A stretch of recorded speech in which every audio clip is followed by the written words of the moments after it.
Vielen Dank, Herr Lambert. Für die EFDD-Fraktion hat jetzt das Wort Herr Farage. Well, thank you, and good morning, everybody. If this is European democracy in action, as we've heard this morning, I suggest we have a rethink. We're told that, as a result of the European elections, Mr Juncker here is the nominee. Well, I can tell you that absolutely nobody in the United Kingdom knew that when they voted in the European election, it had anything to do with the next nominee. And the truth of it is, your voters, actually in your countries, didn't realise what this process was. Mr Juncker's name did not appear on any single ballot paper. And the whole thing has been the most extraordinary stitch-up. I mean, the loser, Mr Schulz, gets the consolation prize of being an unprecedented second-term president in the Parliament. I mean, it's all just a pretence that we're increasing democracy. Now, of course, I'll be told, yeah, but hang on a second. The European Parliament, the elected bit of the European institution, did actually have a say and did decide whether Mr Juncker was to become Commission President or not. Well, let's just have a think about the process we're about to engage in. We've all got to be asked to vote, and we've got one candidate to vote for. I mean, it's like good old Soviet times, isn't it? Surely democracy means you get rather more of a choice than one. But I think far worse than that, it is going to be a secret ballot. I mean, you really couldn't invent it, could you?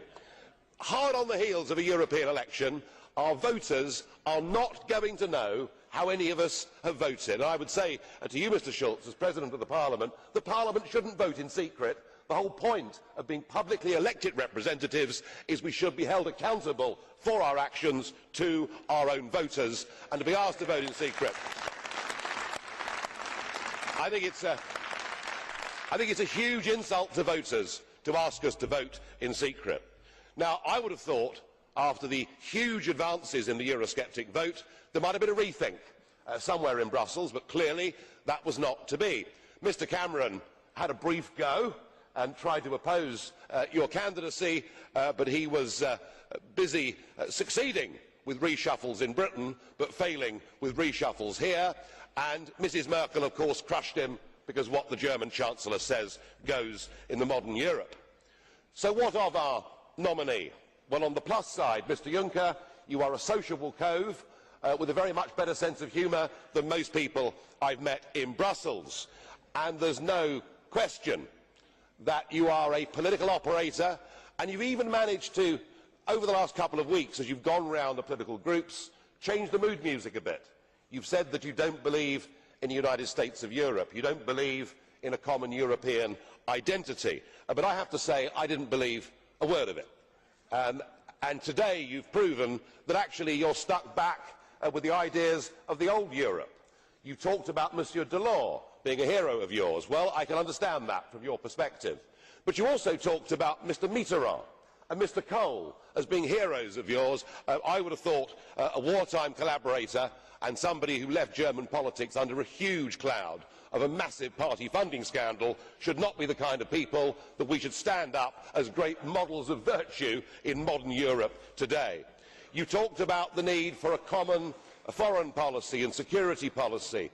You talked about the need for a common energy policy. I mean, what is clear is you are going to carry on with the process of the centralisation of powers, which is not surprising, because for 20 years you've been a key player in this whole process, which frankly has treated democracy with deliberate contempt. I think the best example is your quote about the French referendum on the Constitution, where you said, if it's a yes, we will say on we go, and if it's a no, we will say we continue. How's that? How's that for belief in democracy?